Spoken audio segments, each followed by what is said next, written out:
말씀 나누겠습니다.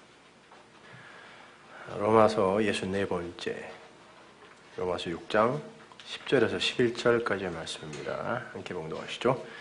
그의 죽으심은 죄에 대하여 단번에 죽으심이요 그의 살으심은 하나님께 대하여 살으심이니 이와 같이 너희도 너희 자신을 죄에 대하여는 죽은 자요 그리스도 예수 안에서 하나님을 대하여는 산 자로 여길지어다. 아멘. 죄에 대하여는 죽은 자요 그리스도 예수 안에서 하나님 안에, 이게 역격이거든요. 하나님 안에서 산 자, 이게 오늘 설교의 핵심입니다. 저에게 산자 하면 떠오르는 노래가 있습니다. 앞서서 나가니 산자여 따르라, 임을 위한 행진곡.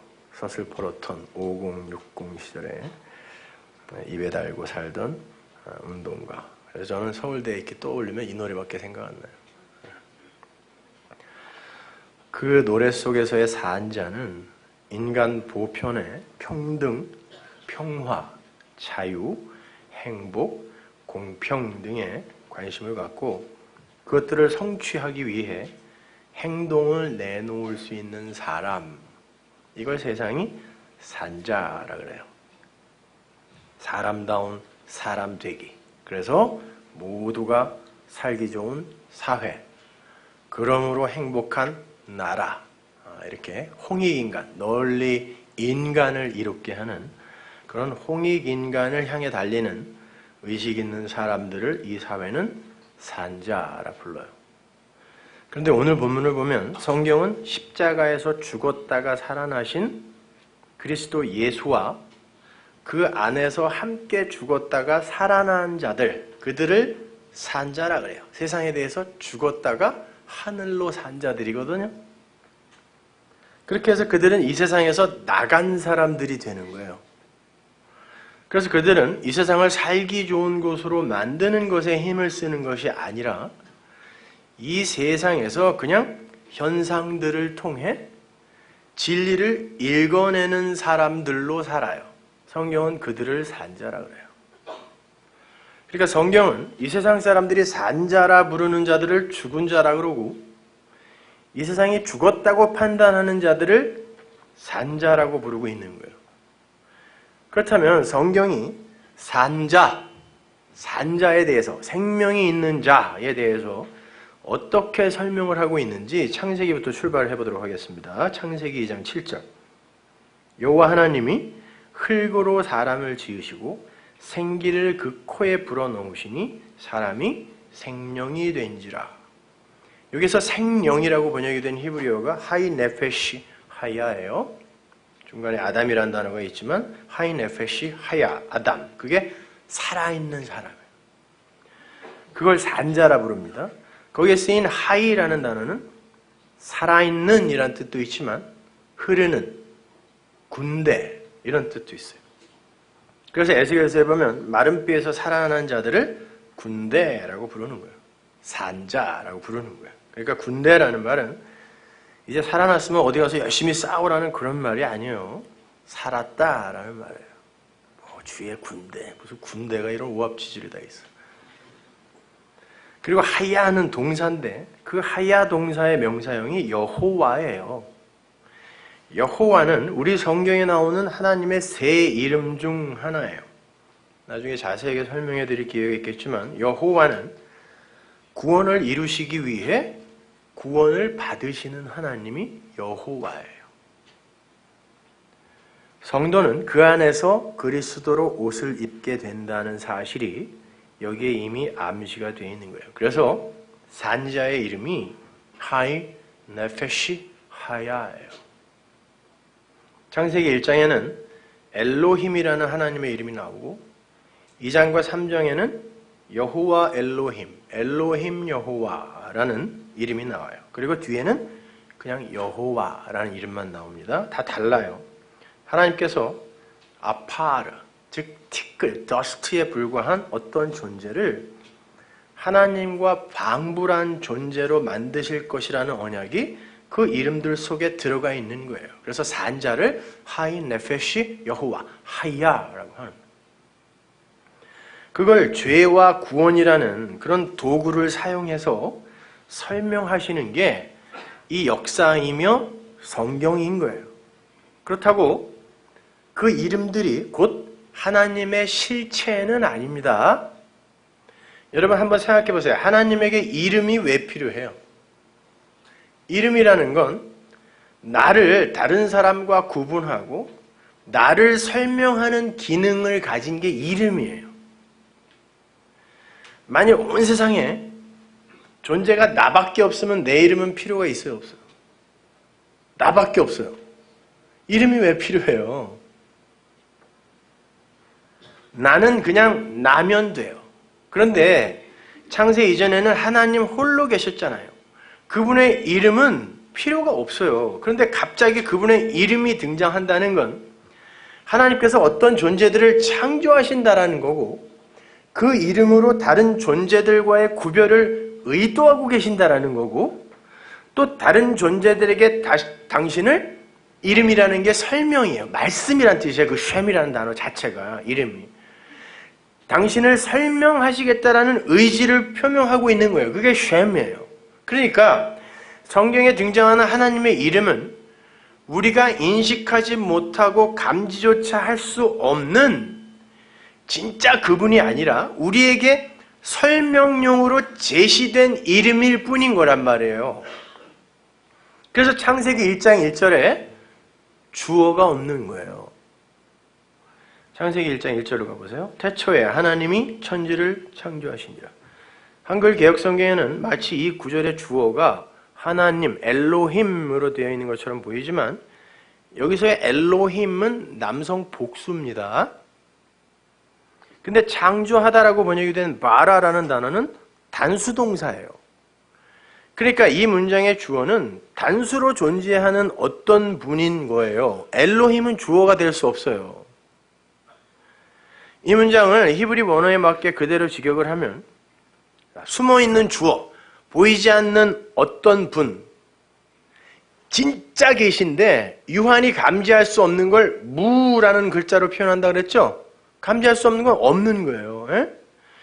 그 보이지 않는 어떤 분, 숨어있는 주어가 엘로힘으로 하늘과 땅을 창조하셨다. 하늘들이에요. 거기 쌍수예요. 하늘들과 땅을 창조하셨다. 예, 직역을 하면. 이 말은 보이지 않는 창조주 하나님께서 우리는 뭐라고 불러야 될지 몰라요, 그분을. 그분께서 피조물에게 설명용으로 주어질 엘로힘 하나님으로 하늘과 땅이라는 형태 속에 창조를 하셨다는 말이에요. 그러니까 하나님이라는 그분, 없음이라는 그분은 무라는 그분, 그러나 진짜 계신 그분은 이 유한에게 설명이 될 수 없기 때문에 설명용 하나님 엘로힘이 하늘과 땅이라는 것으로 천지라는 걸로 창조됐다는 그 말은 하늘과 땅, 천지가 그 하나님을 내용으로 담고 모형으로 창조가 되었다라는 그런 말이에요. 하나님께서 엘로힘이라는 하나님을 창조했다는 그런 말이 아니라 설명용 하나님이신 엘로힘 하나님을 설명하기 위해 하늘과 땅으로 시작을 하셨다는 거예요. 보이지 않는 하나님은 유한에게는 절대 포착이 안 돼요. 그래서 포착할 수 있는 그런 어떤 엘로힘이라는 하나님을 우리에게 이렇게 하늘과 땅으로 주시는 거란 말이에요. 태초에라고 번역이 된 그 베레시트, 성경의 첫 단어가 베레시트예요. 태초에. 그 베레시트는 파자를 하면 히브리어는 원래 자음밖에 없잖아요. 베이트, 집이란 뜻이에요. 성전이란 뜻이에요. 이게. 문자에는 다 뜻이 있거든요. 그러니까 빌딩, 거기서 나온 거죠. 집, 성전. 두 번째 글자 이게. 그리고 레시, 이게 시작, 머리예요. 그리고 알레프가 뭐라고 했어요? 하나님, 사람, 소 이런 뜻이거든요. 그래서 소를 성경이 많이 이제 재료로 소재로 써서 설명하는 거예요. 그리고 쉰, 이게 분석이에요. 되새김, 분석. 그리고 요드, 이렇게 된 거 있죠? 이렇게. 점처럼 된 거. 그 요드가 편손이에요. 손으로 펴서 이렇게 주다. 그리고 타오가 맨 마지막 자인데 그래서 완성의 표거든요. 그래서 히브리어는 이 맨 알렙부터 타오까지 전부 이렇게 이야기를 담고 있어요. 그래서 하나님으로부터 시작해서 완성으로 끝나요. 글자 자체가. 그러니 어떻게 하나님을 안 믿어요? 히브리어는요, 성경을 글자 하나하나 파자를 하잖아요. 그 글자 하나가 다 복음이에요. 은혜예요. 그리고 그 문장이 복음이고 성경 전체가 또 다 은혜예요. 복음이에요. 그런데 또 이 자연이 그걸 그대로 담고 있네? 그러니까 어떻게 하나님이 안 계시다고 할 수 있냐고. 몰라서 그런 거지. 그러니까 이 문장을 히브리 원어에 맞게 그대로 직역을 하면 이런 거죠. 보이지 않는 어떤 분께서, 그러니까 보이지 않는 어떤 분, 그러니까 성전의 시작, 그 머리이신 그 하나님이 그 하나님을 잘 설명을 함으로 해서 시간 안의 존재들에게 손을 펴서 넘겨주는 완성의 표. 이게 뭐예요? 성경이잖아요, 이게. 그리고 그게 역사예요. 그래서 천지라고 하는 거예요, 이거를. 그러니까 베레시트는 그 자체가 성경이고 그거 자체가 천지이며 역사예요. 그래서 성경이 그 단어로 시작해서 그 단어를 하나하나 풀어주는 게 성경이에요. 근데 보이지 않는 성전이신 하나님은 이 땅에 보이는 성전을 모형으로 주어서 설명해야 되잖아요. 그 히브리서에 나오죠. 이거는 다 하늘에 있는 것의 모형이라고. 그 역할을 하늘과 땅이라는 현상계가 담당하고 있는 거죠. 그리고 그걸 그 안에 설명되어 있는 하나님, 우리가 이해할 수 있는 하나님을 엘로힘이라고 하는 거고, 진짜 그 내용이신 하나님은 몰라요. 이름이 원래 없는 분이니까. 자, 그런 걸 다 축약한 게 이스라엘에게 주어졌던 성막이잖아요. 성전이고. 그 땅이라는 단어, 에레츠도 파자를 하면 하나님, 시작, 덫이에요. 덫, 그물. 하나님께서 누군가를 건지기 위해 그물을 던지기 시작한 곳이 땅이에요. 세상. 여기서 건져 올려가는 거예요. 그 땅이라는 그물에 모든 존재가 다 걸려 있어요. 그런데 주인이 그 그물에서 좋은 고기와 나쁜 고기를 갈라서 나쁜 고기는 타는 불 속으로 던지는 거, 이게 예수님의 그물 비유입니다. 다 그물에 걸려 있는 거예요, 지금요. 근데 그물을 던지면 이 바다는 항상 위엔물, 아랫물 중에 아랫물을 상징하는 거예요. 아랫물. 바닷속 물고기들은 거기에 걸리지 않기 위해 사력을 다해 도망가죠. 난 고기들이 그게 뭔 줄 알고 도망가는지 지금도 이해가 안 가. 고기들이 그게 뭔지를 알까요? 근데 도망가요. 기가 막히게. 그물을 던지면은. 아담들은 그 진리의 그물을 그렇게 싫어한다라는 걸 보여주는 거예요. 그게 죄인들의 속성이에요. 물고기들의 동력은 꼬리에서 나오는 거 잘 아실 거예요. 그래서 장어 같은 것도 꼬리를 꼭 그렇게 먹으려고 유엔수들이 말이야. 에? 바다, 즉 아랫물에 속한 자들은 전부 꼬리의 힘으로 살아요. 그걸 악이라 그래요. 왜? 그 꼬리의 힘이 좋을수록 잘 피해 도망가거든요. 그물을, 진리의 그물을. 반면에 바닷속에서는 물고기의 머리가 별로 쓸모가 없어요. 물고기가 그물을 피해 도망가는데 물고기의 머리는 전혀 도움이 되지 않아요. 그냥 맛만 있어요. 어두움이. 꼬리가 발달하지 않고 머리만 큰 고기는 그물을 던지면 백발백중 다 걸려요. 그러나 그렇게 낚여야 사는 거예요. 그래서 사람을 구원하는 걸 사람을 낚는다 그러는 거예요. 거기서 나와야 된다니까요. 아랫물에서. 그걸 빗대어서 성경이 머리가 될지언정 꼬리가 되지 말라 그런 거예요. 뭐 어디 가갖고 저기 핫바리 이런 거 하지 말라는 그런 소리가 아니라니까요. 고지론 주장하는 놈들이 꼭 요거 갖다 그렇게 써먹죠. 머리가 될지언정 꼬리가 되지 말라. 머리는 누구예요? 예수예요. 예수와 연합된 자가 돼야지 니들이 바닷물, 아랫물, 세상에서 꼬리, 니들의 힘으로 도망다니다 보면 진리에 절대 못 걸린다는 뜻이에요.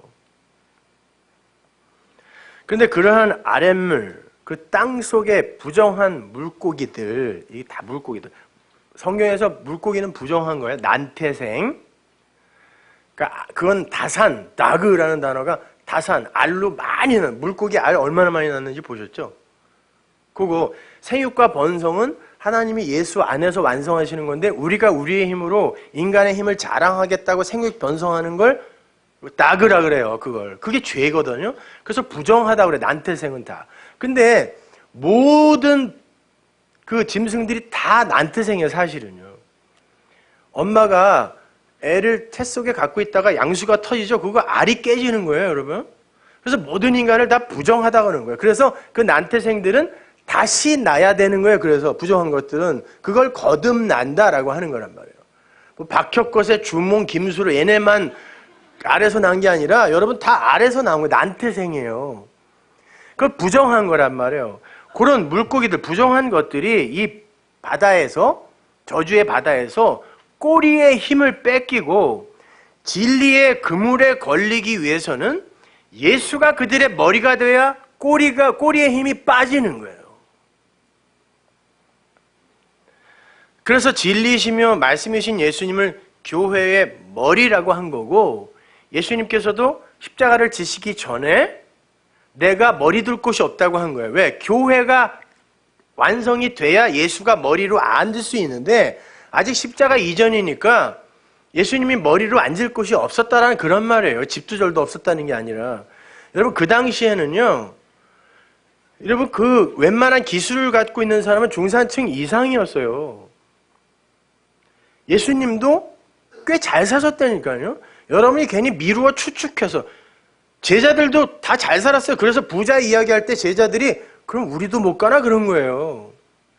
여러분 조그만 조각배에서 그물 던질 수 있어요? 없어요. 그들이 그물을 던졌다는 건 선주였다는 거예요. 그때 당시에 선주는요 굉장한 부자들이었어요. 근데 그거 버렸다고 천만의 말씀. 예수님 십자가에서 죽자 베드로가 고기나 잡으러 가자 그랬어요. 그 배 안 버리고 어디에다 짱 박아놨다가 그거 다시 가지고 고기 잡으러 간 거라니까. 부자였어요 그들은요. 뭘 알아야 설교를 하지. 그렇게 예수님이 머리예요. 교회의 머리란 말이에요. 이렇게 그리스도 예수로 축약되는 하나님의 언약의 말씀을 진리로, 머리로 갖고 있는 자만 그 하나님의 그물에 걸리는 거죠. 하나님께서 말씀을 주어야 걸리는 거예요. 여기서 말씀이 던져지면 그걸 이해하는 자가 예수를 머리로 갖는 거고 그들이 아들이 되는 거고 진리의 그물에 걸리는 거란 말이에요. 그걸 구원받았다, 살았다 그래요. 저주의 바다에서는 꼬리로 다니면서 산 것 같지만 그건 죽은 거예요. 왜? 그건 호흡이 안 돼요. 물고기는 기체 교환을 하지 호흡을 안 한다니까요. 근데 성경에서 산 건 전부 숨을 쉰다 그래요. 호흡한다 그래요. 근데 물고기들 중에 호흡하는 물고기가 있는데 고래, 돌고래. 그래서 그걸 포유류라고 그러지 물고기라고 안 그래요. 어류 아니에요 그건. 호흡을 하는 건 땅의 것이라는 거고 그걸 숨을 받았다, 생기를 받았다, 성령을 받았다, 말씀을 받았다, 그들이 산 것이다, 바다의 것 아니다 이런 뜻이란 말이에요. 그렇게 호흡, 생기, 숨, 콧김, 말씀, 진리가 들어가야 다 똑같은 거예요. 산자가 되는 거예요. 생명이 되는 거예요. 그들이 아랫물인 바다에서 나온 자란 뜻이에요. 거길 애굽이라고도 그러고 소돔과 고모라라고도 그러고 세상이라고도 그래요. 거기서 나와야 돼요. 그래야 숨을 쉬어요. 근데 물고기는 자력으로 숨을 쉴 수가 없으니까 기체 교환만 하니까 하나님이 누군가가 숨을 줘야 돼요. 이게 천국 백성의 창조 메커니즘이라니까. 근데 지들 능력으로 살았다라고 하는 놈들이 뭐냐고 도대체가. 아재 바라아재가 뭐냐고.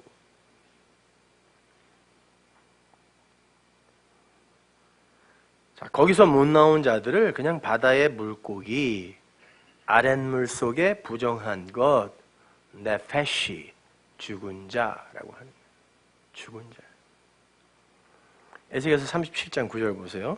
또 내게 이르시되 인자야 너는 생기를 향하여 대언하라. 생기에게 대언하여 이르기를 주 여호와의 말씀에 생기야 사방에서부터 와서 이 사망을 당한 자에게 불어서 살게 하라 하셨다 하라. 이에 내가 그 명대로 대언하였더니 생기가 그들에게 들어가매 그들이 곧 살아 일어나서 서는데 극히 큰 군대더라. 죽은 뼈, 마른 뼈, 더스트, 아파르예요. 가망 없는 것. 거기에 네페시에 생기, 르와흐, 생기, 호흡, 숨, 바람 다 똑같은 말이에요. 그 들어가니까 그 죽은 뼈가 살아나는데 군대가 돼요. 생명의 그 하야가 되는 거예요. 하이가 되는 거죠. 근데 예레미야는 그 콧김, 생기를 코로 불어넣어주는 그 콧김을 이렇게 이야기합니다. 예레미야 예가 4장 20절. 우리의 콧김 생기예요. 코로 들어가는 콧김 숨. 곧 여호와의 기름 부으신 자가 저희 함정에 빠졌으며. 콧김이 뭐라 그래요? 생기가. 여호와의 기름 부으신 자. 이 단어가 메시아예요. 이 단어가 메시아, 기름 부음 받은 자, 메시아. 이 콧김은 메시아, 말씀이신 예수, 아프, 르와흐예요. 코의 성령, 코의 호흡, 코의 생기. 그거 막으면 죽어요. 그래서 생명이 코에 있다라고 성경이 이제 이야기하는 거죠. 메시아, 그리스도. 그게 크리스토스. 그리스도는 그 오미크론 시그마, OS라는 곡에 붙으면 무조건 어떤 존재거든요. 기름 부음을 받은 어떤 것들인데 그게 존재가 된 게 크리스토스예요. 그리스도예요. 그리스도인 그리스도. 여러분도 기름 부음 받은 자. 그래서 여러분도 누군가에게 그 숨을, 호흡을 불어넣어 살릴 수 있는 존재가 됐어요.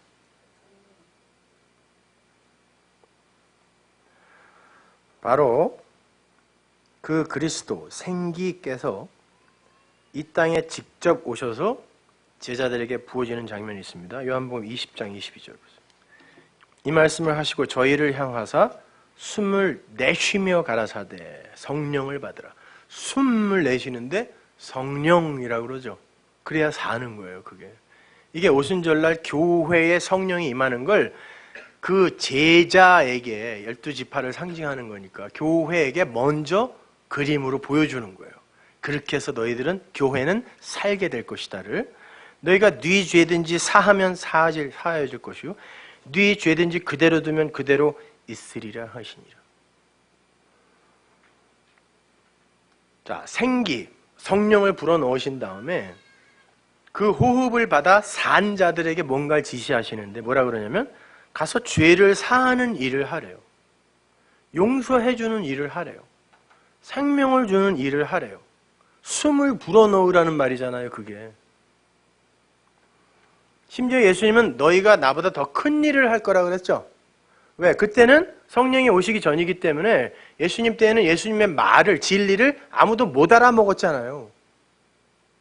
근데 우리 때는 성령이 오셨기 때문에 우리가 말하면 알아듣는 이들이 있다니까 그걸 더 큰 일이라고 하는 거예요.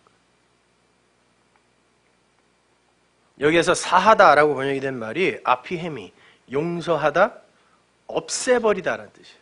없애버리다. 죄를 없애버리는 걸 용서라 그래요. 여러분, 죄가 뭡니까? 하나인 진리를 선과 악이라는 걸로 이렇게 쪼개서 이 세상의 것으로 오도하는 걸 죄라 그래요. 한마디로 말이 없는 상태, 진리가 없는 상태. 이게 나하시, 뱀이라는 단어가 그 말이거든요. 그래서 뱀이 나오는 거예요. 진리를 진리로 못 알아먹고 엉뚱한 관역을 쏘는 상태. 선, 악 이렇게 엉뚱한 관역을 쏘는 상태. 이걸 죄라 그래요. 그렇다면 그리스도의 호흡을 받아서 생명을 받아 산 자, 오늘 본문에 나오는 산 자, 살아난 자들만이 할 수 있는 용서라는 건 단순히 윤리 도덕적인 어떤 잘못을 사해주라는 말이 아니겠죠. 지들이 무슨 권리로, 무슨 자격으로 그거를 해요.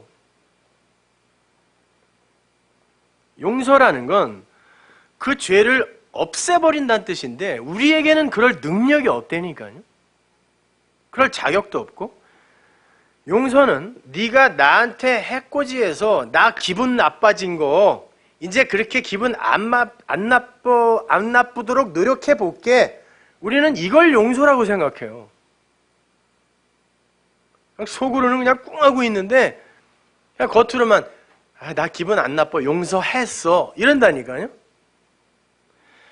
그건 불교인들도 힌두교인들도 이슬람교인들도 다 하는 거예요.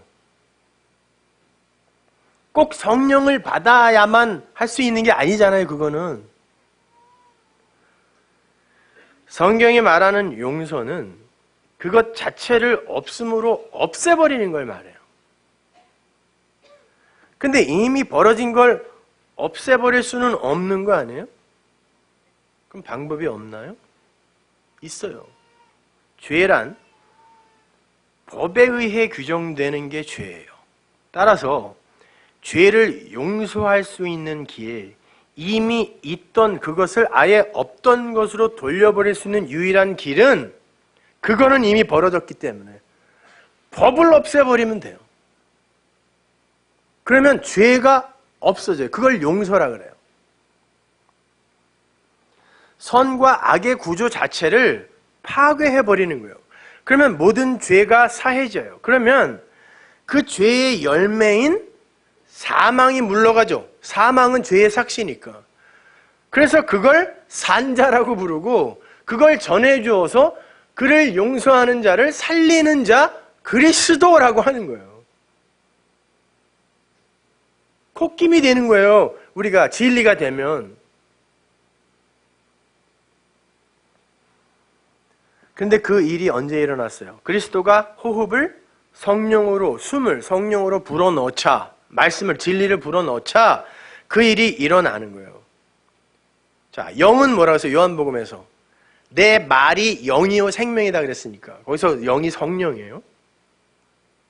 중성으로 그려져 있잖아요. 말씀, 하나님의 말씀, 그 진리, 그 진리를 올바로 깨닫는 순간 그는 선과 악의 법에서 자유롭게 풀려나게 되고 그 즉시 용서를 할 수 있는 자가 되는 것이며 하나님은 그것만 하늘에서 인정해 준다는 뜻이에요. 숨, 콧김, 메시아, 그 말씀, 진리에 의해서 선과 악이라는 법에서 벗어나 거기에서 용서를 받고 그 용서를 또 누군가에게 전해주는 그것만 하나님이 인정한다는 거예요. 그런데 그 용서는 나에게서 가장 먼저 일어나야 돼요.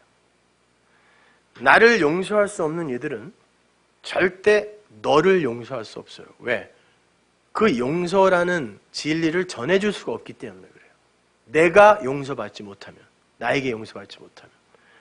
그래서 예수님께서도 우리가 우리에게 죄 지은 자를 사해 준 것 같이 우리의 죄를 사해 주세요 라고 기도하라고 그런 거예요. 이 말은 1차적으로 눈에는 눈, 이에는 이의 법칙, 이게 율법이잖아요. 그래서 살인한 자는 반드시 돌로 때려 죽여야 돼요. 율법에 의하면. 그런데 그 구약이 파괴된 게 은혜의 신약 시대잖아요. 그 법에 의해 일어났던 심판이 이제는 은혜로 용서되는 시대가 되었다라는 선언이에요. 그래서 우리가 우리를 살인한 자도 은혜로 용서할 수 있어요. 구약에서는 죽여야 돼요. 이게 선이에요. 구약에서는. 율법에 의해 죽여야 된다니까. 근데 우리가 우리에게 죄 지은 자를 그렇게 은혜로 용서해 줄 수 있는 시대가 된 것처럼 우리가 그렇게 용서받았군요를 아는 거. 그런데 그 안에는 그보다 더 깊은 진리가 복선으로 숨어 있어요. 예수님께서 제자들과 당신을 우리로 묶죠. 예수님이 우리의 머리가 되신 형국이에요. 그러니까 이 주기도문은 그리스도 예수와 제자들이 우리라는 한 몸으로 묶이게 되었을 때 일어나는 현실을 설명하는 거란 말이에요. 그렇게 예수가 성도의 머리로, 호흡으로, 생기로, 콧김으로, 우리로 연합이 되게 되면 죄인인 육신이 그리스도로 옷 입혀지는 거잖아요. 그러니까 수요일날 빠지지 말고 오시란 말이에요. 한 주라도 빠지면은 그 다음 주 걸 못 알아먹는다니까요. 그렇게 소멸되어 버리는 거란 말이에요. 예수로 우리가 옷 입으면. 그래서 속옷, 겉옷 이야기가 성경에 나오는 거예요. 예수님이 겉옷으로 우리에게 입혀져야 그래서 속옷을 주면 뭐 겉옷 이야기가 나오고 그러는 건데 그건 다음에 얘기해 줄게요. 그렇게 하나님의 언약에 의해서 그리스도와 나가 우리가 되면 그를 묶던 법이 사라지고 모든 더러운 것이 없음이 되는 거예요. 그 상태를 용서라고 하는 거예요. 법이 없어진 상태. 근데 이 역사 속에서 그 진리의 현실이 어떻게 이해되어질 수 있어요? 진리의 말씀에 의해서만 이해되어지기 때문에, 깨달아지기 때문에 진리의 말씀을 듣는 그 자만이 용서와 관계 있는 자가 돼요. 그걸 생기, 호흡, 영 이런 걸로 다른 걸로 이렇게 설명하고 있을 뿐이에요. 그러니까 이런 겁니다. 여러분이 하나님의 언약도 모르고 우리의 처음 자리 인식도 제대로 되어 있지 않던 죽은 자의 자리에서 하나님의 은혜로 진리를 복음으로 받아요. 그 전에는 선과 악의 율법 구조 속에서 자신의 행위나 됨됨이에 의해 자신을 평가하잖아요. 근데 자기 자신은 자기가 누구보다 잘 알아. 아무리 사람들에게 깨끗한 척, 순결한 척 해도 지는 지가 어떤 존재인지 안 되니까요. 그래서 절대 자기를 용서할 수 있는 사람이 없어요. 이 세상에 단 한 사람도 없어요. 근데 진리가 깨달아졌어요. 내게서 법이 사라졌구나라는 진리가 이해되어졌습니다. 예수님이 율법이 되셔서 십자가에서 죽어버리셨기 때문에 나를 정죄할 법이 없어져 버렸어요. 신호등이 있을 때는 신호 위반이 위법이 되지만 신호등 자체가 없어져 버리면 신호 위반이라는 죄 자체가 없는 것이 되는 것처럼 그런 상태가 된 거예요. 그때 나는 과감히 나를 넌 자유야 하고 용서할 수 있는 거예요.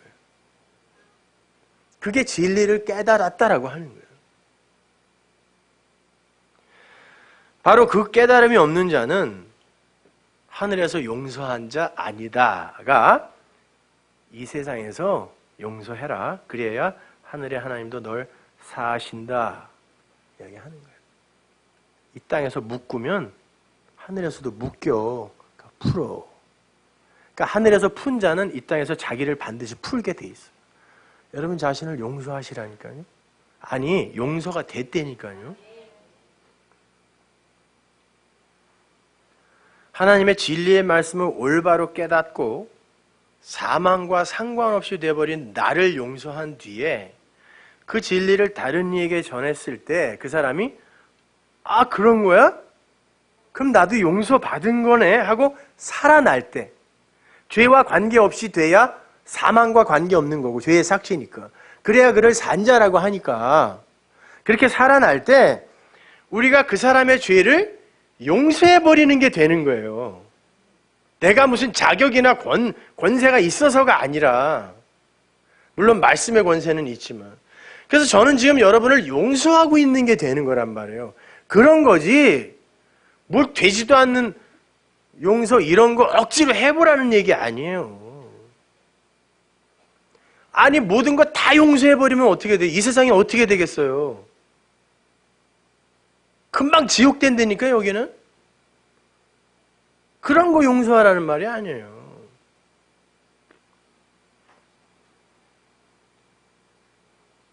자, 그렇게 해서 죄라는 것과 상관이 없어진 사망과 상관없는 성도가 탄생되는 거고 그들이 생명 있는 자, 산자가 되는 거예요.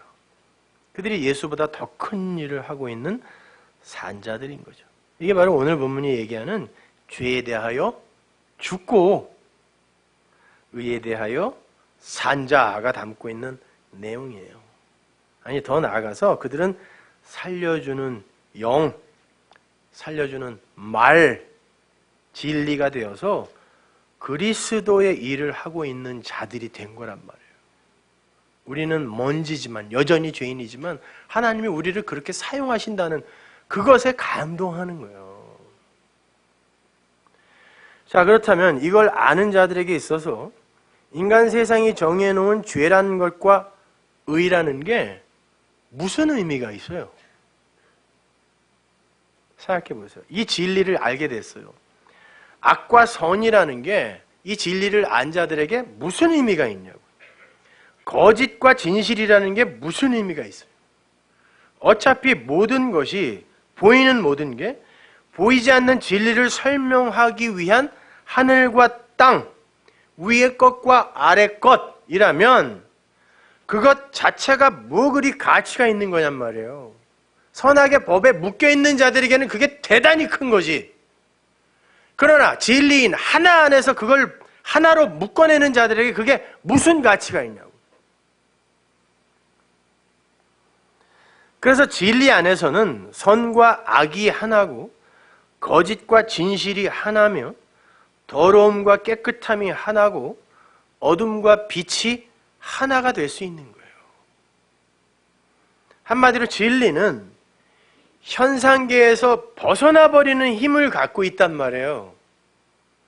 그래서 용서가 되는 거예요. 아무것도 아닌 게 되는 거예요. 예를 들어 볼게요. 먼저 여러분에게 여쭤볼게요. 가짜는 뭐고 진짜는 뭐예요? 사람들은 루이비통은 가짜고 루이비통은 진짜라 그러죠. 나이카는 가짜고 나이키는 진짜라 그래요. 근데 재밌는 건요, 그 짝퉁인 루이비통과 나이카는 진짜인 루이비통과 나이키를 정확하게 흉내내고 있어야 돼요. 안 그러면 그냥 다른 상품이지 가짜라고 안 그래요. 근데 세상은 그렇게 진짜를 그대로 흉내낸 그걸 가짜라고 하는데, 가짜 맞아요. 그렇다면 하나님이 보기에 루이비통과 나이키는 진짜예요? 하나님이 보시기에. 아까 우리 창세기 1장 1절에서 봤잖아요. 이 세상 모든 보이는 현상계에 있는 것들은 진짜인 그 무로 존재하는 어떤 걸 설명하기 위해 가짜로, 모형으로 이 세상에 잠시 생겨난 거란 말이에요. 그러면 이 세상 모든 건 다 뭐예요? 가짜, 환상이라 그래요. 그래서 환상이 뭐예요? 잠깐 보였다가 없어지니까 환상이지. 그러니까 이 세상은 영원한 게 아니라 여기를 환상이라 그러는 거예요. 그걸 꿈이라 그러는 거예요. 여기를 영원하지 않기 때문에. 루이비통, 나이키도 가짜예요. 진리를 아는 사람에게 있어서는요. 보이지 않는 진짜를 설명하기 위한 모형으로서의 가짜니까. 따라서 이 현상계의 모든 건 다 가짜예요. 심지어 여러분이 신주단지 모시듯이 심장 가장 가까운 곳에 대고 다니는 성경도 가짜예요. 앞뒤 다 끊어서 요거만 또 이야기하면 안 돼요. 그 속에 담긴 하나님이 진짜예요. 그걸 하나님으로, 진리로 못 풀으면 그거가 가짜라니까요. 그냥 로고스라니까 그거는. 그릇이에요, 그거는요.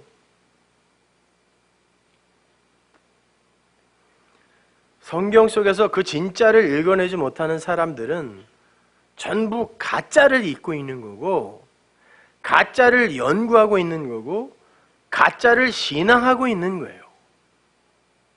그렇다면 이제 참과 거짓을 한번 살펴보자고요. 참은 뭐예요? 성경에서 참은 항상 알레테이아인데 그 단어가 진리란 뜻이에요. 그러니까 참은 진리밖에 없어요. 진리 아닌 모든 건 다 거짓이에요. 따라서 성경 안에서 진리를 발견하지 못한 사람에게 있어서 성경은, 표피적으로만 보는 성경은 전부 거짓말이 되는 거예요. 그 거짓말을 전하는 자들을 거짓 선지자, 거짓 사도라고 하는 거고 적 그리스도라고 하는 거예요.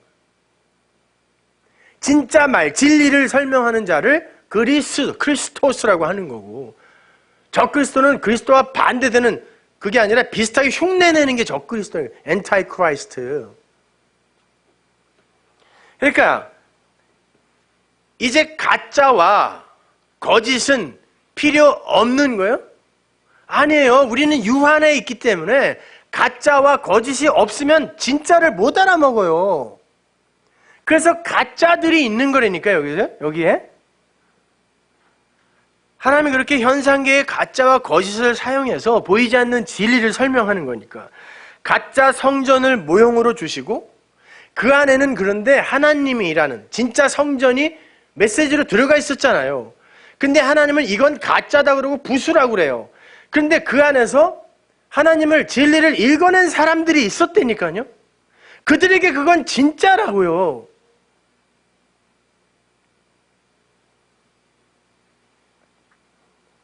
생명나무 실과를 설명하기 위해 선악과가 필요하고, 진짜 성전을 설명하기 위해 옛성전, 율법이라는 성전이 필요한 거고, 진짜 진리를 설명하기 위해 구약의 율법, 모세오경이 필요했던 거예요. 그렇다고 그게 다 악이며 가짜가 아니라는 거예요. 이게 로마서에서 바울의 진술이란 말이에요. 율법이 악하냐? 금방 그 전까지는 율법 가지고는 다 죽어 그래놓고 율법이 악하냐? 그러잖아요. 그 말이에요.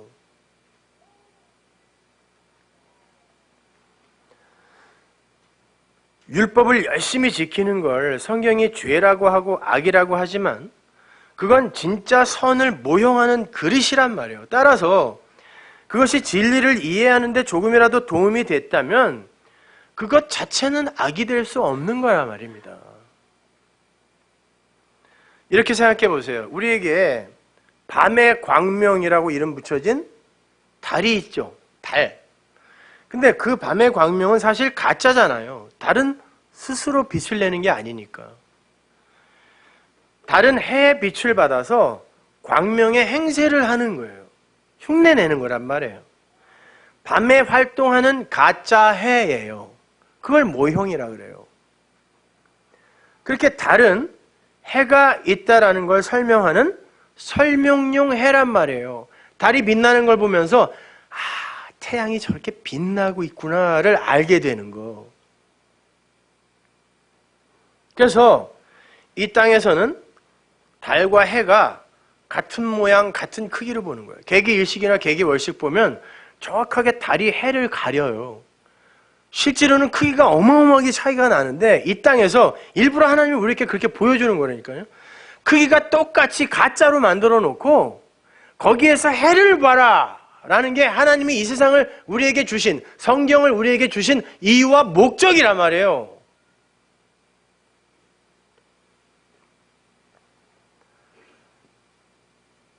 다른 예를 들어볼게요. 히브리어 첫 글자인 알레프는 하나님이라는 뜻과 소라는 뜻을 동시에 갖고 있다고 그랬죠. 그리고 그 문자는 사람이라는 뜻도 가진 문자예요. 거기에는 아주 심오한 내용이 담겨 있는데 그건 나중에 설명해 드리기로 하고 지금은 하나님과 소에 대한 이야기만 하자고요. 아무튼 그래서 성경에도 소와 그 멍에의 이야기가 그렇게 많이 나오는 거예요. 소는 가짜고 그 안에 담긴 하나님이 진짜인데 인간들이 하나님을 소로만 보면 멸망이다를 설명해 주는 거란 말이에요. 그래서 하나님을 때때로 소로도 이야기하는 거예요. 벳세메스로 법궤, 말씀을 운반하던 두 마리의 소, 하나는 하나님, 하나는 나예요. 교회란 말이에요. 말씀을 운반하고 하나님과 함께 제물이 되어 죽어버리는 거예요. 그리고 말씀만 남는 이야기. 그 벳세메스로 올라가는 두 마리 소 이야기란 말이에요. 그리고 내 멍에를 매라. 그리고 금송아지, 그 금소예요. 송아지 아니에요. 금소 이야기. 이런 것들이 성경에 그렇게 많이 나오는 거란 말이에요. 소는 하나님을 표피적으로 그려내고 있는 것이지만 그 자체가 하나님이 아닌 건데, 율법주의 하에서는 하나님의 하나님의 그 표피적인 겉모습인 소로만 보인다는 거예요. 그걸 상징적인 사건으로 그려놓은 게 금소 사건이에요. 출애굽기 광야에서.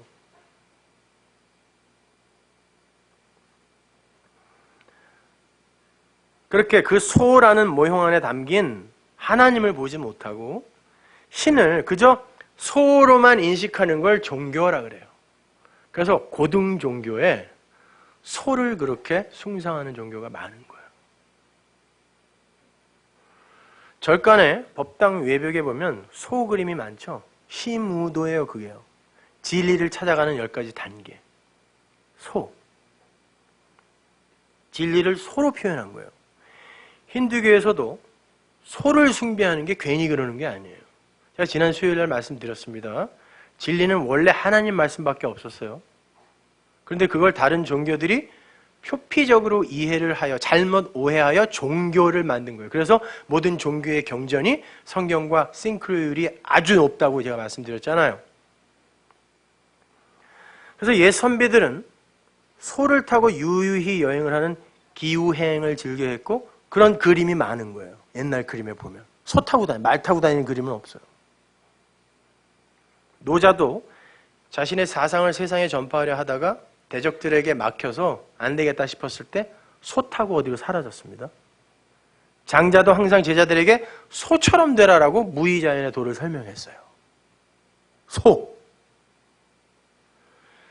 그렇게 고대 시대 때부터 사람들은 소와 코끼리가 이 인도에서 이게 코끼리가 넘으면서 소가 되고 이 소와 코끼리는 같은 일을 한다 그래서 항상 진리를 모형한단 말이에요.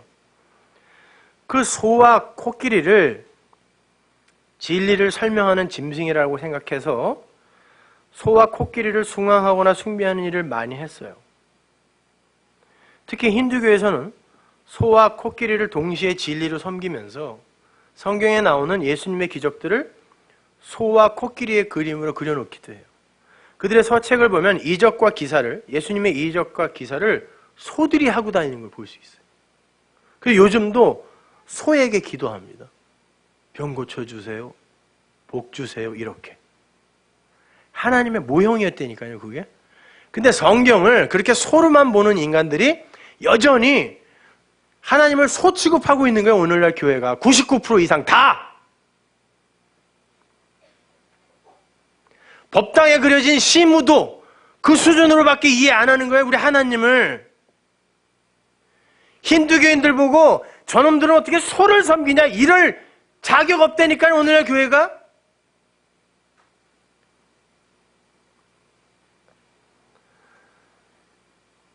상상하다라는 말이 코끼리 상자잖아요. 석가모니가 야, 장님 코끼리 만지듯 하지 마.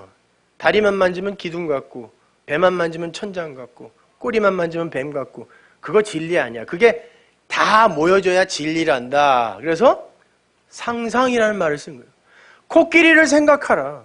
근데 진리가 뭔지 모르니까 진짜 엉뚱한 상상만 하는 거라. 소가 뭔지를 생각하라. 그게 성경을 묵상하라는 말이에요. 엉뚱한 거 상상해서 지들이 하나님 만들어내고 이러는 거 하지 말라는 말이에요. 전부 소 같은 하나님 믿고 있잖아요, 지금.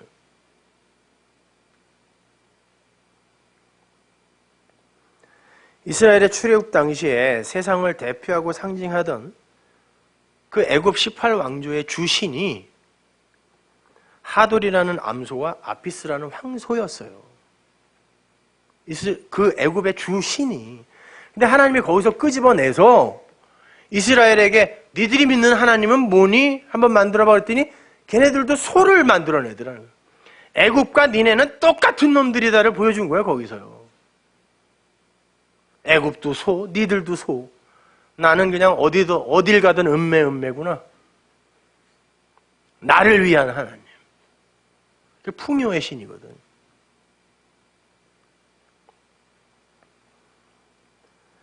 그렇게 소는 보이지 않는 하나님, 진리이신 하나님을 설명하는 모형이에요. 그건 심판의 대상이며 저주의 대상이에요. 그 소는 죽어야 돼요. 그래서 율법의 돌판이 그 앞에서 깨진 거예요. 엘리사가 진리를 쫓아갈 때 소를 죽여버리고 태워버리고 먹어버리고 가고. 그처럼 소는 가짜예요. 그러나 진짜인 하나님을 담고 있는 그릇이에요. 그래서 소도 필요해요. 그러나 그 소는 제물로 죽는 소란 말이에요. 그리고 하나님으로 다시 살아야 돼요. 반드시 진리 안에서. 자, 그럼 보잔 말이에요. 힌두교인들이 보는 소는 그저 소지만 저는 그 속에서 하나님을 읽습니다. 여러분도 그 소를 보면서 그 안에 있는 하나님을 읽어요. 진리가 뭔지 이제 알았으니까. 우리는 그 소 속에서 하나님을 상상한단 말이에요, 진짜. 그렇다면 그 가짜인 소가 나쁜 겁니까? 아니란 말이에요. 있어야 된단 말이에요. 그래서 이 세상이 지금 있는 거예요, 이 가짜가. 진리를 알지 못하는 이들에게는 우상이요, 가짜요, 악한 거요, 마귀가 될 수 있지만 진리를 아는 자들에게 있어서 그것들은 보이지 않는 것들의 모형일 뿐이에요. 그래서 그 둘은 하나라니까요. 그래서 그걸 용서라고 하는 거예요. 나에게 아무것도 아닌 게 되는 거라니까. 진리를 설명하는, 모형하는 어떤 것이니까. 그래서 나에게서 선과 악이 다 수용이 되는 거예요. 그게 선악체계에서 벗어난 거란 말이에요. 악하게 살란 말이 아니라. 이렇게 진리 안에서 모든 게 하나로 보일 때 우리는 가난과 부유, 아름다움과 추함, 어둠과 밝음, 이런 것 사이에서 어느 한쪽으로 치우치지 않을 수 있는 거예요. 그래서 하나님 나라에 가면 어떤 얼굴로 태어나도 괜찮아. 우리 청년이 LA에 있을 때 우리 청년이 목사님 몇 살 때로 태어나요? 부활하면 왜 그러냐 그랬더니 성형수술 전으로 태어나면 큰일 나는데 후로 부활해야 된대 자기는.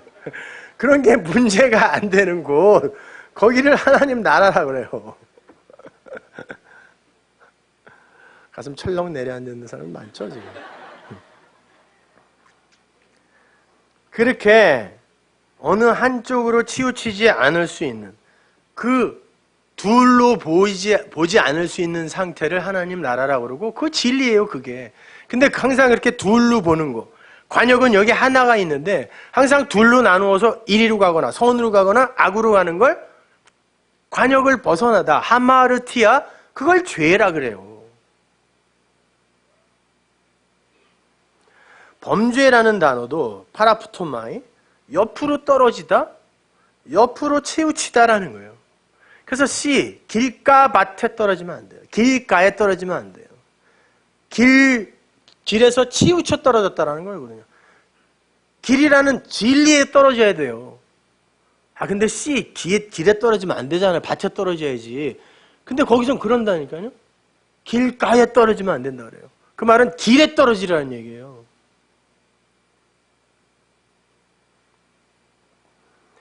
그렇게 선이나 악의 한 방향으로 치우쳐버리는 게 곧 죄예요. 그들이 어떻게 용서를 알 것이며 어떻게 자신을 용서할 것이며 어떻게 다른 이들에게 용서의 복음을 전할 수 있겠어요. 그들이 다 죽은 자들인 거예요. 굳이 꼭대기에 올라가서 하나님의 복음을 전파하라? 이거 다 물고기들이에요. 적그리스도들. 너무 심한 거 아닌가? 아니, 더 욕을 해주고 싶은데 얘는 마음을 잡아갖고 내가 적그리스도들이에요. 그렇게 진리는 모든 것을 하나로 아우르는 힘이 있어요. 그걸 자유라고 그러고 그걸 연합이라고 그러고 그걸 생명이라고 그래요. 하나예요. 그래서 그들은 하나님이라는 실체가 없이 자신들은 존재일 수도 없다라는 걸 알아요. 왜? 하나님이 계시니까. 그래서 우리의 형상, 모양 이런 단어가 나오는 거예요. 달이 해라는 실체를 그리는 것처럼 하나님은 우리처럼 생겼다는 말 아니 무식한 소리들 하지 마세요. 하나님이라는 실체가 없이 우리는 존재일 수도 없다라는 사실도 알지만 그래서 하나님이 아무 때나 자신들을 그냥 흙으로 버린다 해도 그 지옥이잖아요. 땅이, 흙이 흙처럼 그냥 사는 거. 그래서 언제든지 지옥에 흙으로 버리신다 해도 아무런 할 말이 없게 되는 거예요. 그러나 동시에 그들은 진리이신 말씀이 자기에게 들어와서 자신을 하나님으로 연합시켜 내어서 그리스도인으로 창조해 내셨다라는 것도 알아요. 그들 자신이 진리가 되어버린 거죠. 그래서 그들이 가는 곳에 자유가 있고 그들이 가는 곳이 하나님 나라예요. 그래서 진리가 된 성도는 지옥에 안 가는 게 아니라 여기서 자기 스스로 지옥과 상관없는 자가 되어버리는 거예요. 그가 가는 곳에 자유가 있고 법이 없어졌어요. 느껴져 이게. 자유가 있고 그가 가는 곳에 선악의 법이 사라져요. 그가 가는 곳에 부유와 가난이라는 추함과 이쁨이라는 아름다움이라는 이런 이중적 선과 악의 구분이 없어지고 진리로 모든 게 하나로 아울러지는데 거기가 왜 안식이 없고 행복이 없고 기쁨이 없겠냐고요. 우리가 아직 육을 갖고 있기 때문에 그걸 풍성히 못 누려서 그렇지. 그러면 그 진리가 된 자가 이제 완성이 되어서 그가 가는 곳이 다 하나님 나라가 되는 거예요. 그래서 그 어디나 하늘나라라고 하는 거예요. 근데 그가 지옥에 갔어요? 거기가 뭐가 돼요? 천국이 된다니까? 그래서 그는 지옥에 못 가는 거예요. 관계없는 자가 되는 거라니까요. 그래서 여러분이 이 세상에서 그 진리를 못 알아먹고 법에 묶인 상태로 아무리 착한 일 주렁주렁 매달고 가봐야 여러분은 그 법 때문에 흙처럼 살게 되는 거예요. 지옥이에요. 거기.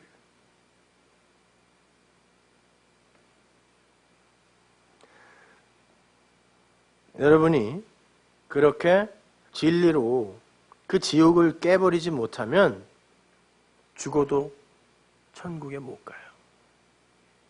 이 땅에서 여러분을 풀어주셔야 돼요. 용서하셔야 돼요. 그게 지옥을 깨버리는 거라니까요. 땅에서 묶이면 하늘에서도 묶여요. 아니, 이건 뒤집어 말해서 하늘에서 푼 자는 이 땅에서 반드시 자기를 풀어주게 돼 있어요. 자유로 들어가게 돼 있다니까요. 그래서 성경이 하나님 나라로 가라 그러지 않고 하나님 나라가 온다 그러는 거예요. 여러분에게 와야 돼요. 그게 먼저. 어디 저 태양계 밖에 이렇게 만들어진 곳이 아니에요. 천국은 진리가 깨달아질 때 그 진리와 함께 성도 안으로 침노해 들어오는 거예요. 진리와 하나가 된다는 건 하나님과 함께 한 멍에를 진 그리스도와의 연합이 이루어졌다는 거예요. 멍에는 소가 매는 거라 그랬죠? 소는 누굴 상징한다? 하나님. 그 하나님과 히브리 멍에는 항상 두 마리가 한 멍에를 지게 돼 있다고 그랬습니다. 그래서 내가 진 이 멍에는 네가 여기에 끼게 되면 쉽고 가벼워. 왜? 하나님이 다 하시니까요. 그래서 쉽고 가볍다고 하는 거예요. 근데 그건 곧 나의 이 육적 존재의 가능성을 다 부정하고 멸해버리는 거기 때문에 그걸 십자가라고 하는 거예요. 그래서 예수님이 진 십자가를 멍에라고도 하는 거예요. 내 멍에는 쉽고 가볍다. 그 연합이에요. 그렇게 소가 두 마리가 한 멍에를 이렇게 지고 있는 모양을 그림으로 그려놓은 단어가 에이레네라는 단어예요. 원래 문자는 다 상형 문자였으니까요. 그 단어가 화평, 평화, 평안 이런 뜻이잖아요. 에이레네가. 그걸 연합이라 그러고 혼인잔치라 그러고 그 상태를 안식, 화평, 평안이라 그래요. 그래서 내 멍에로 들어오라 그러는 거예요. 하나님이 자꾸 내 멍에로 들어오라. 네가 지지 말라는 거예요. 그렇게 하나님과의 화평을 전하는 자들을 용서하는 자라고 하는 거고, 화평케 하는 자라고 하는 거고, 하나님과 그들을 중매하는 자라고 하는 거고, 마태복음에서 그들을 복이 있다라고 하는 거예요. 화평케 하는 자들은 복이 있나니. 하나님의 멍에로 여러분을 밀어넣는 거예요. 저는 지금 자꾸. 그들이 복이 있대요. 그들이 이 땅에서 푸는 자들이에요. 이렇게 분명 진리가 된 성도들에게 맡겨진 역할이 있어요. 죽는 날까지 죄만 짓고 가는 거 그거 사기, 거짓말이에요. 맡겨진 역할이 있어요. 진리가 되면 진리를 향기로 뿜어내게 돼 있어요. 그래서 살린다니까요. 용서한다니까요. 그렇게 해서 용서돼서 하나가 된 상태를 사랑이라고 하잖아요. 그래서 남자와 여자가 사랑을 하면 하나가 되는 거예요. 성경에도 그 둘의 관계를 하나라고 하고, 그래서 그 관계가 요철이 맞는 것처럼 딱 맞게 되는 거예요. 인간의 신체 구조도 그렇게 되어 있는 거예요. 모든 게 진리를 담고 있다니까요. 그래서 사도가 그 진리의 현실을 자신의 말로 반복해서 전달한 거예요. 갈라디아서 5장 1절 보세요. 그리스도께서 우리를 자유케 하려고 자유를 주셨으니 그러므로 굳세게 서서 다시는 종의 멍에를 매지 말라. 또 다른 멍에가 있어요. 이거 이방인들과 세상 사람들과 같은 멍에 지지 말라. 이거는 방향이 다르기 때문에 못 진다는 뜻이지 그들과 사귀지 말라는 뜻 아닙니다. 여기 종의 멍에가 나와요. 여기는 종의 멍에 매지 말라. 보라, 나 바울은 너에게 말하노니 너희가 만약 할례를 받으면 율법이죠. 그리스도께서 너희에게 아무 유익이 없으리라. 내가 할례를 받는 각 사람에게 다시 증거하노니 그는 율법 전체를 행할 의무를 가진 자라. 죽은 자라는 거예요. 못하니까 그건. 할례 받으려거든 율법을 하나라도 행하려거든 다 지켜야 돼. 그러는 거예요. 다 지켜. 율법 안에서 의롭다 함을 얻으려 하는 너희는 그리스도에게서 끊어지고 은혜에서 떨어진 자다. 이 자유가 바로 생명인 거고 그리스도인 거고 진리인 거고 영인 거고 말씀인 거예요. 따라서 올바른 진리의 말씀을 깨달은 이들은 그리스도의 그 콧김을, 그 호흡을 받은 자들이고 생명을 얻은 자들인 것이며 물속에서 나온 자들인 거고 아랫물에서 그 말씀을 올바로 전해주는 이들이 화평케 하는 자고 용서하는 자들인 거고 매인 것을 푸는 자들인 것이며 영을 전하는 자들인 거예요. 그러면 성경이 아주 읽기가 쉬워지잖아요. 다 같은 이야기니까. 근데 그 말씀의 진리를 소로만 전하게 되면 그게 곧 뭐예요? 말은 말인데 내용을 전달하지 못하고 소리로만 전하는 거니까. 그걸 방언이라고 그래요, 성경이요. 어떤 감독이 쓴 방언이라는 책이나 아니면 무슨 어떤 목사님 아들이 쓴 방언이라는 책 다 엉터려요. 다 잊어버리세요. 성경이 말하는 건 그런 이야기 아니에요. 여기서는 방언이 이런 거다라고 해놓고 여기서는 아니, 개혁주의에서는 아니다. 둘 다 틀렸어요. 그런 이야기 하는 거 아니에요. 성경이 말하는 방언.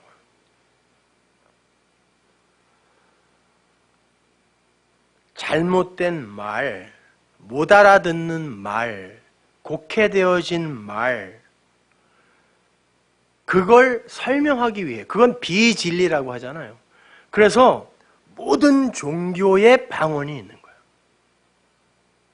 중들도 똑같이 방언하고요. 힌두교인들도 똑같이 방언합니다. 모든 종교에 다 있어요. 남묘호랑 개교에도 있어요. 증산도에도 있어요. 그게 하나님의 은사로 주어지는 거면 기독교회에만 있어야 돼요. 근데 절에도 방언이 있고 힌두교에도 있고 이슬람교에도 있고 그건 진리가 아닌 모든 건 기독교도 태반이 진리 아닌 걸 전하고 있으니까 그러니까 거기에도 방언이 있다니까요. 못 알아듣는 말. 아니, 니들 못 알아듣는구나. 랄랄라. 그러는 거라니까요. 그래서 기독교에도 방언이 있는 거예요. 그 진리가 아닌 모든 건 다 방언에 불과하다는 걸 보여주기 위해 모든 종교에 방언을 심어놓은 거예요, 하나님이요. 그러나 그 속엔 진리인 자가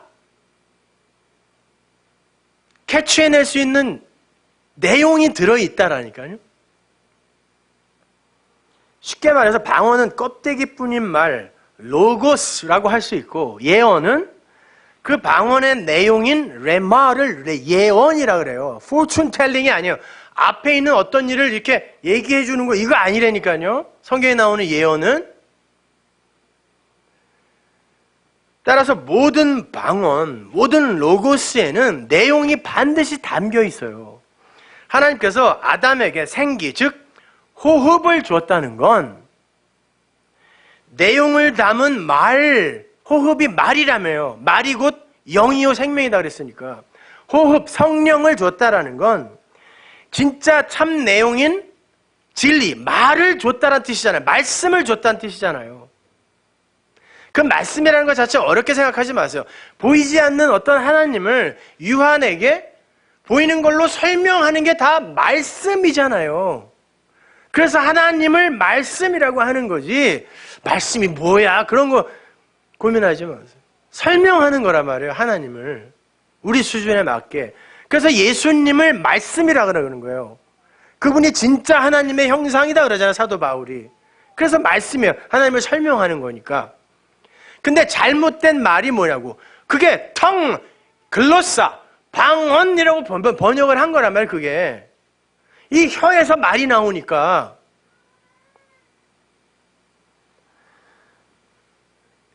모든 소리에는 뜻이 담겨 있어요. 모든 소리에. 지금 아기가 응애 하는데도 뜻이 담겨 있다니까. 진리로 들어야 되니까 저거를. 고린도전서 14장 7절 보세요. 제 얘기가 아니에요. 성경이 이야기하고 있는 거예요. 혹 저나 필이죠. 필이나 검은고와 같이 생명 없는 것이 소리를 낼 때 그 음의 분별을 내지 아니하면 저 부는 것인지 검은고 타는 것인지 어찌 알게 되리요. 만일 나팔이 분명치 못한 소리를 내면 누가 전쟁을 예비하리요.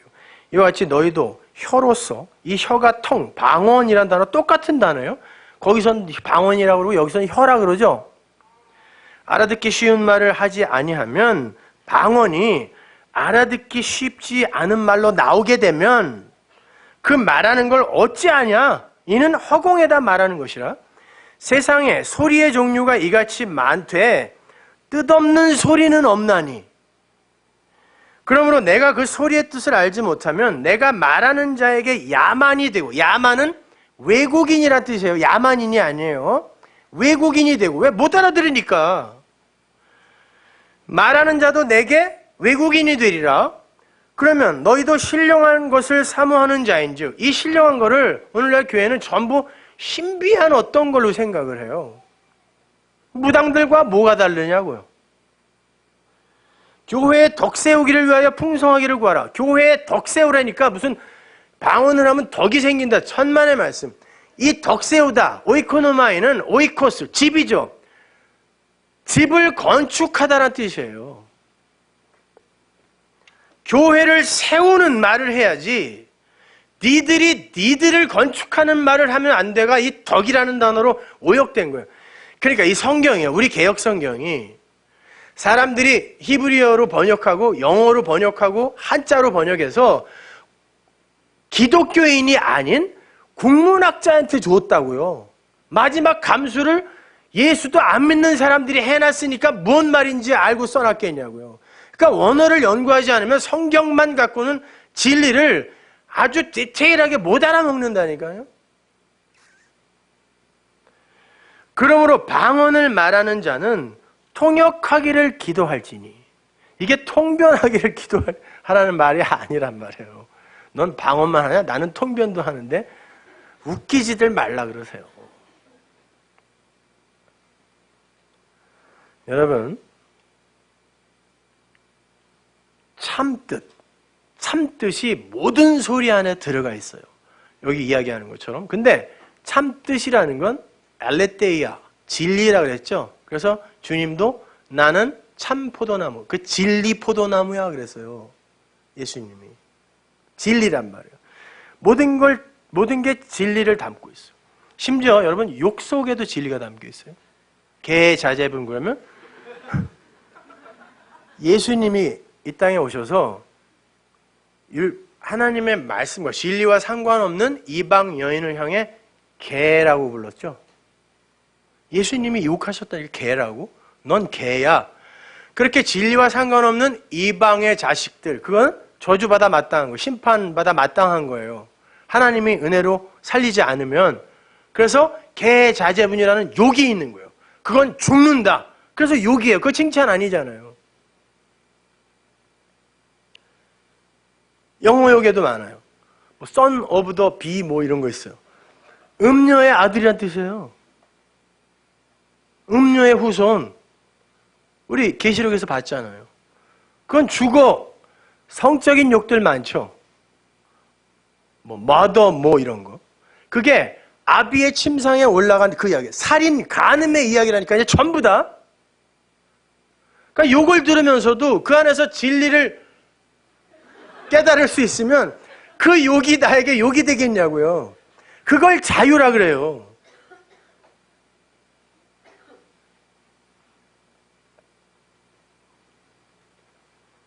진리를 아는 애들은 그 모든 소리에서 진리를 읽어내요. 그래서 저는 사실 찬송가보다는 유행가 더 많이 불러요. 아니 찬송가 요새 뭐 새로 나와서 누가 선물해줘서 봤는데 쓰레기들이 더 많이 들어가 있어요. 이제는 오히려 사람을 더 미혹하는, 차라리 유행가 중에 은혜 받는 진리의 내용을 담은 게 더 많아요. 고향이 그리워도 못 가는 신세,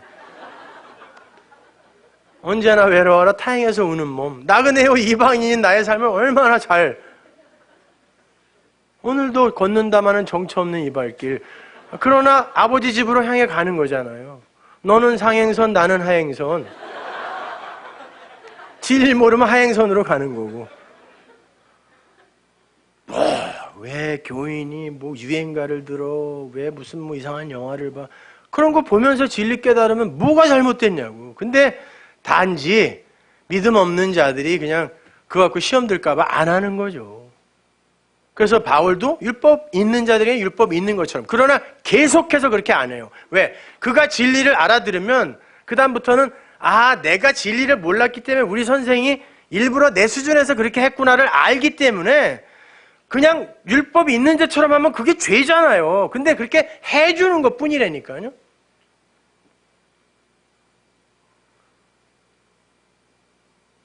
그러니까 유행가 같은 거 안 부르고 그러는 거예요. 저는 미국에서 콘서트를 1년에 한 번씩 했는데 유행가만 불렀어요.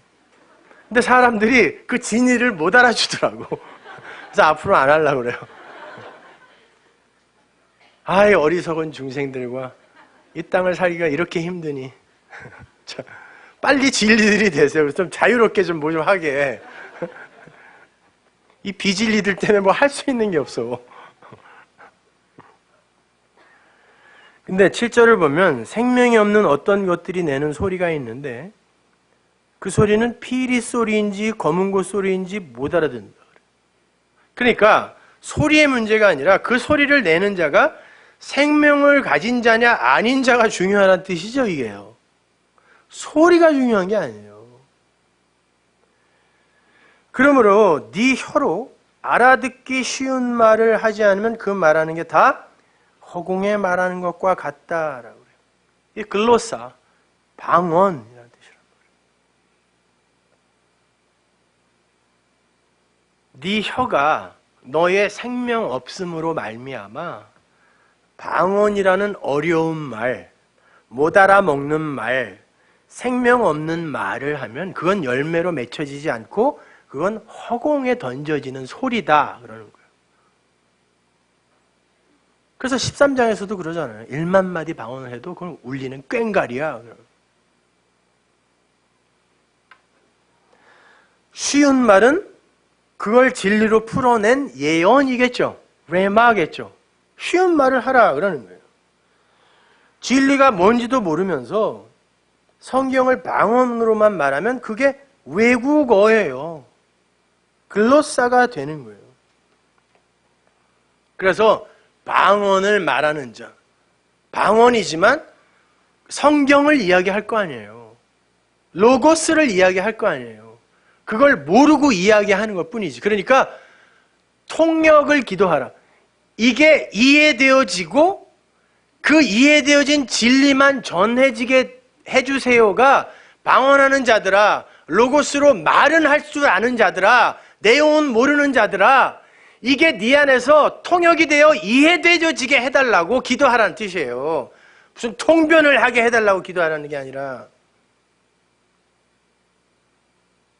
그래야 예언을 할 거 아니에요. 그래야 레마를 전할 거 아닙니까? 그러면서 뭐라고 하냐면 그게 신령한 것이다 그러잖아요. 그러니까 신령한 것이 뭐예요? 14장 1절에도 나오죠. 신령한 것을 구하라. 무슨 성령 집회 이런 데서 일어나는 그런 것들 구하라는 말이 아니라 방언으로 그칠 수 있는 하나님의 말씀을 잘 이해하고 통역해서 진리로 받아들여 그걸 진리로 전할 수 있게 해달라는, 그게 신령한 것을 구하는 거라고 바울이 얘기하잖아요. 여기요.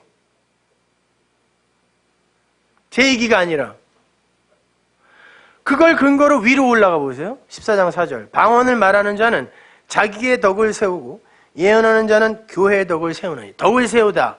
이 오이코노미가 건축하다라는 뜻이라고 그랬죠. 방언, 로고스로, 그러니까 말을 전하긴 전해요.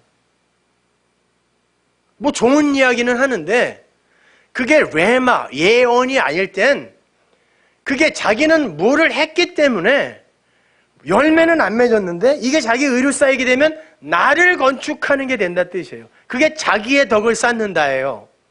내 안에 덕이 쌓인다는 말이 아니라. 근데 그 건축자들은 항상 모퉁이 뚫린 예수를 집어 던지는 건축자들이란 말이에요. 그건 안 되는 거죠. 그럼 예언을 하게 되면 어떻게 돼요? 교회가 세워진다 그래요. 교회가 하나님의 성전으로 유익하게 세워진다예요. 그게 교회의 덕이 된다는 뜻이라고요. 정확히 말하면은 예언으로 통변된 방언, 이것이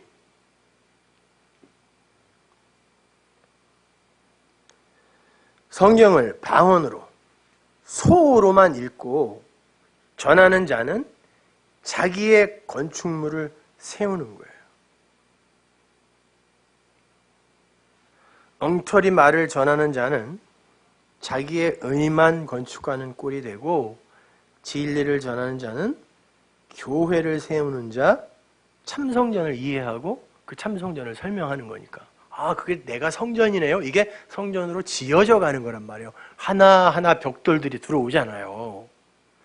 여러분이 육적 성숙을 이룬다는 뜻이 아니라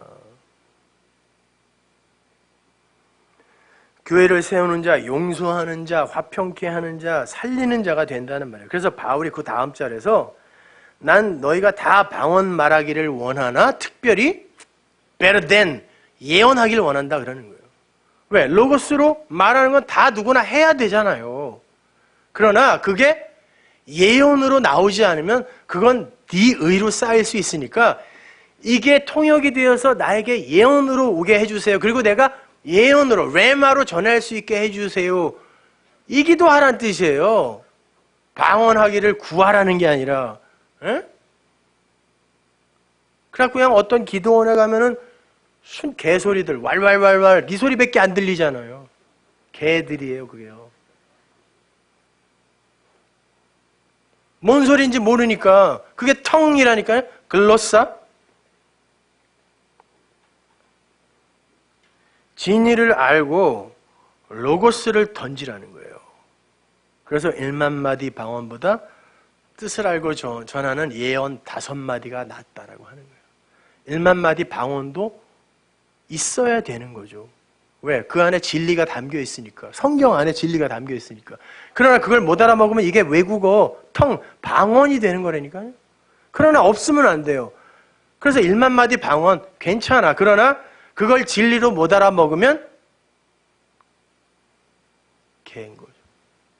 그러니까 거기서 개도 방언을 한다라는 건 다 개란 뜻이에요. 이거 편집해 주세요. 생명의 위협을.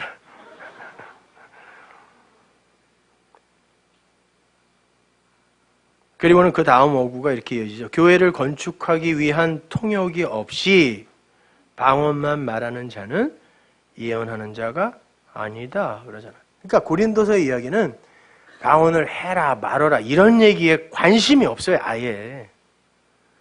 진리가 담기지 않은 뜻도 내용도 모를 외국인의 방언, 그건 말씀도 아니라는 거예요. 그러니까 우리의 소리와 글로, 방언으로, 로고스를 진리로 전할 때에는 반드시 진리로 통역이 된 상태에서 전해라 라는 거예요. 그게 생명 있는 성도니까. 왜? 그게 생기, 말을 받은 자니까. 그래서 생기, 성령, 말씀, 진리를 받으면 텅을 하는 게 아니라 실제로 진리를 이야기하게 되는 거예요. 오늘날 기독교는 거꾸로 알고 있는 거예요.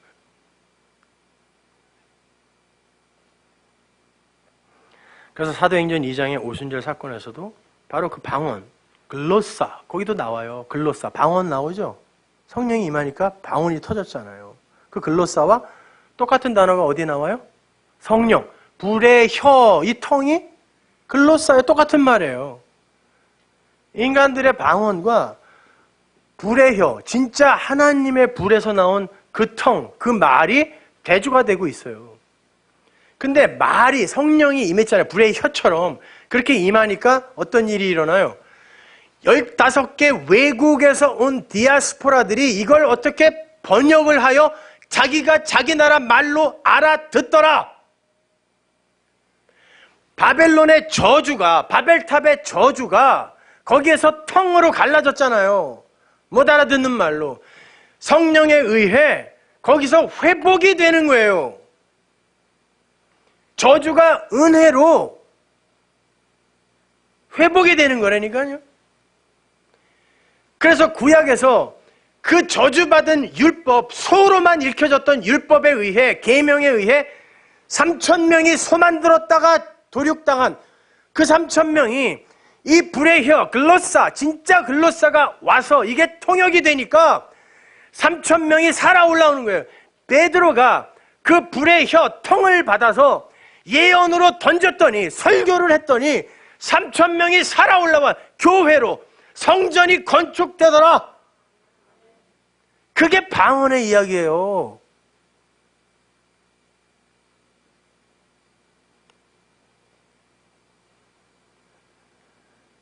여러분은 어떤 혀를 갖고 계십니까? 어떤 말을 담고 계세요? 죽이는 혀, 방언입니까? 살리는 혀, 예언, 진리, 영의 말입니까? 야고보서 3장 5절 보세요. 이와 같이 혀도 작은 지체로 돼. 이게 방언이라는 단어 똑같은 단어예요. 글로사. 혀도 작은 지체로 돼 큰 것을 자랑하도다. 보라 어떻게 작은 불이 어떻게 많은 나무를 태우는가. 혀는 곧 불이요 불의 세계라. 혀는 우리 지체 중에서 온몸을 더럽히고 생의 바퀴를 불사르느니 그 사르는 것이 지옥불에서 나느니라. 혀는, 말은 불의 혀여야 되는데 그 사도행전 2장에 나온 불의 혀여야 되는데 지옥불에서 나온 혀들이 있다는 거죠. 그건 멸망에 쓰이는 거란다. 그 방언. 예언이 안 된 방언. 로고스. 거기에서만 머물러 있는 거. 그래서 주님께서 당신의 백성들에게 찾아오셔서 그 혀를, 그 말을, 그 표피적 가짜, 소를 진리로 고쳐주는 게 여러 군데 나와요. 마가복음 7장 33절. 예수께서 그 사람을 따로 데리고 무리를 떠나서 손가락을 그의 양 귀에 놓고 귀를 뚫어 침뱉어 그의 혀에 손을 대시며 하늘 우러러 탄식하시며 그에게 이르시되 에바다 하시니 이는 열리라 뜻이라. 그의 귀가 열리고 혀에 맺힌 것이 풀려 곧 말이 분명해지더라. 무슨 말인지 이제 아시겠죠? 말이 분명해지는 게 복이에요. 그게 사는 거란 게 이게. 생수이신 예수와 침, 생수를 그의 혀에다 대니 묶였던 게 풀리고 말이 진리가 되어 터져나오더라는 것입니다. 귀머거리, 벙어리. 그건 그 이야기예요. 진리를 방언으로만 듣는 자들을 귀머거리, 벙어리라고 그래요. 못 들으니까 못 말하는 거. 그걸 예수님이 와서 진리로 고쳐내시는 사건이란 말이에요. 이런 것들은 다. 에바다! 열려라! 이제 제대로 듣고 제대로 말해.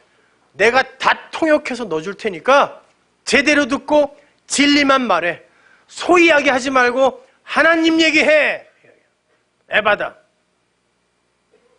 열렸네. 에바다. 눈을 뜨게 하셨네가 아니라 귀가 열린 거예요. 무슨 눈을 뜨게 찬양이라고 어디서 다 그냥. 귀가 열리고 진리를 말하는 거. 법에서 풀려나 나를 용서하는 거. 하나님과 이미 같은 멍에를 맨 에이렌의 화평한 상태, 화목제가 이미 드려졌다라는 거. 이 자유, 여기서 진짜 찬송이 터져 나오는 거예요, 여러분. 하나님께서 우리의 혀, 우리의 말, 우리의 방언을 예언으로, 진리로 바꿔주세요. 그것만 복이에요. 분명하게 그 복음만 들으시고 분명하게 그 복음만 진리만 말하세요.